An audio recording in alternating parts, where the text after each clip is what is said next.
یہ عہدہ دیا جائے تاکہ ایماندار و فرض شناس لوگ اقلیت میں رہیں، اور جو نسل مستقبل میں حکومت سنبھالے گی وہ بچپن سے نوجوانی اور جوانی تک اس طرح تربیت پائے کہ مکمل طور پر مذاہب اور بالخصوص اسلام سے وابستہ لوگوں اور خصوصاً علماء اور مبلغین سے متنفر ہو جائے۔ علماء و دیندار افراد کو اس زمانے میں برطانوی ایجنٹ کہا گیا۔ یہی نہیں بلکہ اس کے بعد علماء کو سرمایہ داروں، غاصب زمینداروں اور رجت پسندوں کا طرفدار اور تمدن و ترقیات کا مخالف بھی بتایا گیا۔ دوسری طرف غلط پروپگنڈوں کے ذریعے علماء اور مبلغین کو یونیورسٹی اور یونیورسٹی والوں سے ڈراتے اور سب پر لامذہبیت، بے راہ روی اور اسلام نیز مذاہب کے مظاہر کی مخالفت کا الزام عائد کرتے تھے تاکہ نتیجے میں حکام دین و مذہب، اسلام و علماء اور دینداروں کے مخالف ہوں، اور عام لوگ جو مذہب اور مذہبی پیشواؤں سے محبت کرتے ہیں وہ کابینہ حکومت اور اس سے متعلق ہر چیز کے مخالف ہوں، اور حکومت نیز یونیورسٹی والوں اور علماء دین کے مابین شدید اختلاف، لوٹ گھسوٹ کرنے والوں کے لیے راستہ اس طرح کھول دے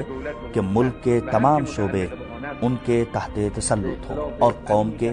تمام ذخائر ان کی جیبوں میں پہنچ جائیں،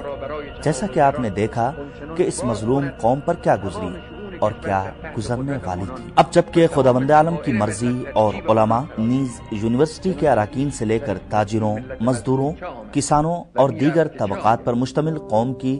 جدوجہد سے غلامی کی زنجیریں ٹوٹ چکی ہیں اور انہوں نے بڑی طاقتوں کے اقتدار کی دیوار گرا دی ہے اور ملک کو ان کے اور ان سے وابستہ لوگوں کے ہاتھ سے نجات دلا دی ہے، ان سے میری وصیت یہ ہے کہ موجودہ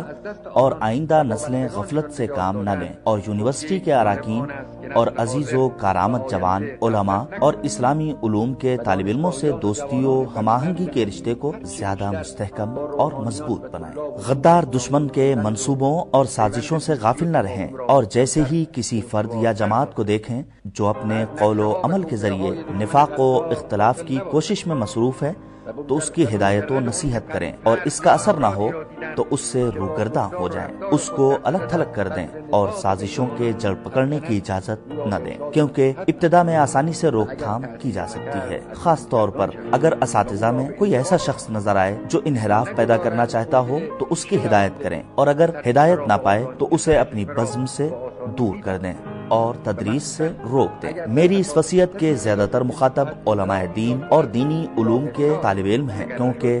یونیورسٹی میں ہونے والی سازشیں خاص گہرائی رکھتی ہیں۔ معاشرے کے دونوں محترم طبقوں کو سازشوں سے ہوشیار رہنا چاہیے، کیونکہ یہی قوم کے دانشمند ذہن ہے۔ ان منصوبوں میں سے ایک منصوبہ جس کے لیے افسوس کے ساتھ کہنا پڑتا ہے کہ اس نے دوسرے ممالک اور ہمارے عزیز ملک کو بہت متاثر کیا اور اس کے آثار کافی حد تک باقی ہیں،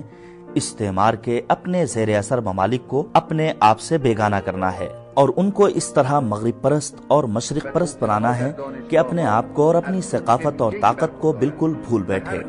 ان ممالک نے مغربی اور مشرقی علاقوں کی نسلی و ثقافتی بالاتری تسلیم کر لی،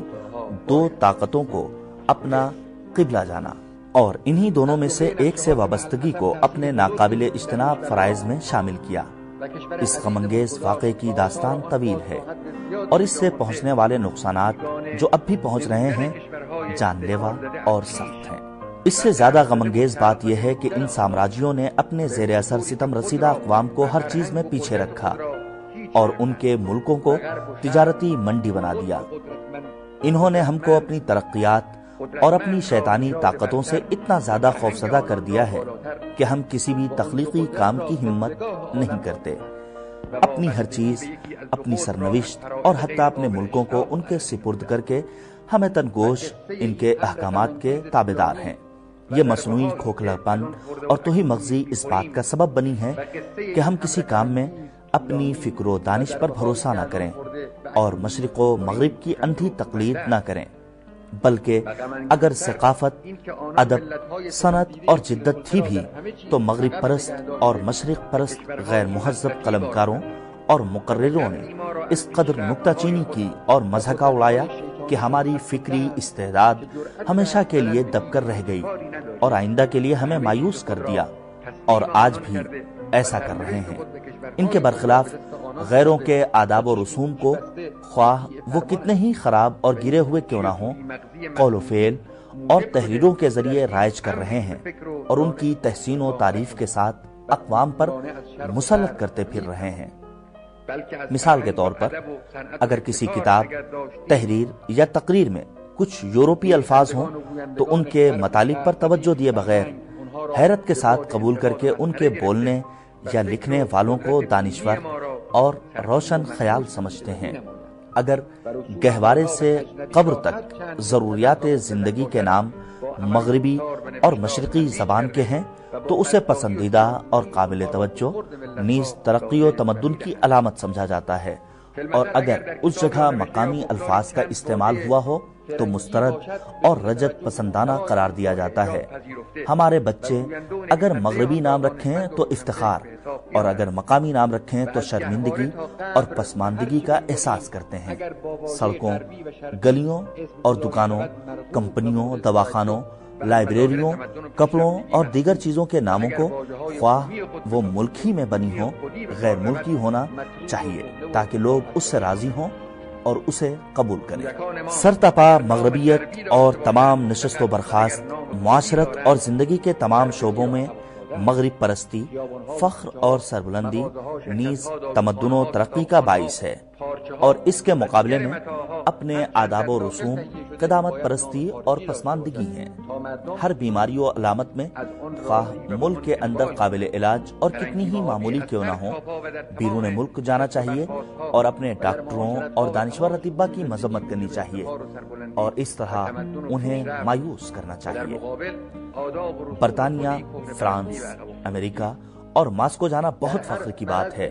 اور حج نیز دیگر متبرک مقامات کے لیے جانا قدامت پرستی اور پسماندگی ہے۔ اس چیز سے بے اتنائی جس کا تعلق مذہب اور معنویات سے ہے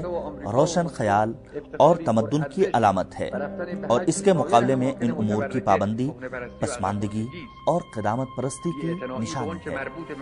میں یہ نہیں کہتا کہ خود ہمارے پاس ہر چیز ہے، کیوں کر ہو سکتی ہے، کیونکہ ہمیں تاریخی دور میں خاص طور پر حالیہ صدیوں میں ہر ترقی سے محروم رکھا گیا،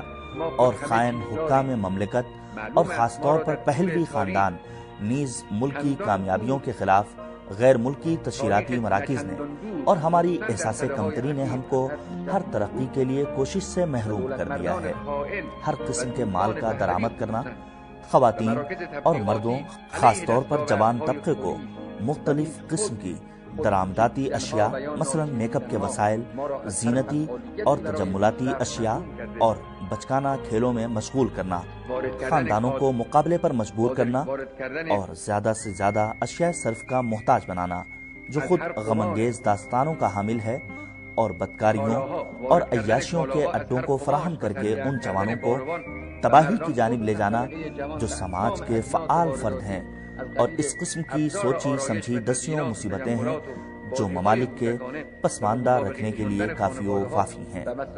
میں ملت عزیز سے ہمدردانہ و خادمانہ وصیت کرتا ہوں کہ اب جبکہ وہ بہت نمایاں حد تک بچھائے گئے ان جالوں سے نجات پا چکی ہے اور موجودہ محروم نسل سرگرمی اور جدت و تخلیق پر کمر بستہ ہو گئی ہے، اور ہم نے دیکھا کہ بہت سے کارخانوں اور حتیٰ طیاروں کے ترقی یافتہ وسائل اور دیگر چیزوں کو جن کے بارے میں تصور بھی نہیں کیا جا سکتا تھا کہ ایرانی ماہرین اپنے کارخانوں میں اس قسم کی چیزیں بنا سکتے ہیں، ان معمولی چیزوں کے لیے ہم سب نے مشرق یا مغرب کی جانب اپنے ہاتھ پھیلا رکھے تھے کہ ان کے ماہرین انہیں چلائیں، لیکن اقتصادی ناکہ بندی اور مسلط کردہ جنگ کے باعث خود ہمارے جوانوں نے ضرورت کے کل پرزوں کو بنایا اور باہر کی بنسبت کم قیمت پر پیش کر کے ضرورت کو برطرف کر دیا اور ثابت کر دیا کہ اگر چاہیں تو ہم بھی کر سکتے ہیں۔ آپ کو بیدار و چوکنا اور ہوشیار رہنا چاہیے کہ مغرب و مشرق سے وابستہ سیاستدان شیطانی وسوسوں کے ذریعے آپ کو بین الاقوامی لٹیروں کی جانب نہ لے جائیں، اور آپ عزم بالجزم سرگرمی و محنت اور لگن کے ساتھ غیروں سے وابستگیوں کو ختم کرنے کے لیے اٹھ کھڑے ہوں، اور جان لیں کہ آریائی اور عرب نسل امریکہ، روس اور یورپ کی نسلوں سے کم نہیں، اور اگر آپ اپنی خودی کو بحال کریں اور نا امیدی کو اپنے سے دور کر دیں، نیز اپنے علاوہ کسی غیر سے توقع نہ رکھیں تو طویل عرصے میں ہر کام اور ہر چیز بنانے کی توانائی پیدا کر لیں گے۔ آپ سے شباہت رکھنے والے انسان جہاں تک پہنچے ہیں آپ بھی وہاں پہنچ جائیں گے، بشرطے کہ آپ خداوند عالم پر بھروسہ اور اپنی ذات پر اعتماد رکھیں، دوسروں سے وابستگی کو ختم کریں، شرافت مندانہ زندگی کے حصول اور غیروں کے تسلط سے باہر نکلنے کے لیے سختیوں کو برداشت کریں، اور ہر زمانے کی حکومتوں اور عہدیداروں کا فریضہ ہے کہ اپنے ماہرین کی قدردانی کریں اور مادی و معنوی تعاون سے ان کی حوصلہ افزائی کریں، اور استعمال کو وجود میں لانے والی نیز تباہ کن اشیاء کی درآمد کو روکیں، اور ان کے پاس جو کچھ ہے اسی پر قرار کریں، جہاں تک کہ خود ساری چیزیں بنانے پر آپ قادر ہو جائیں۔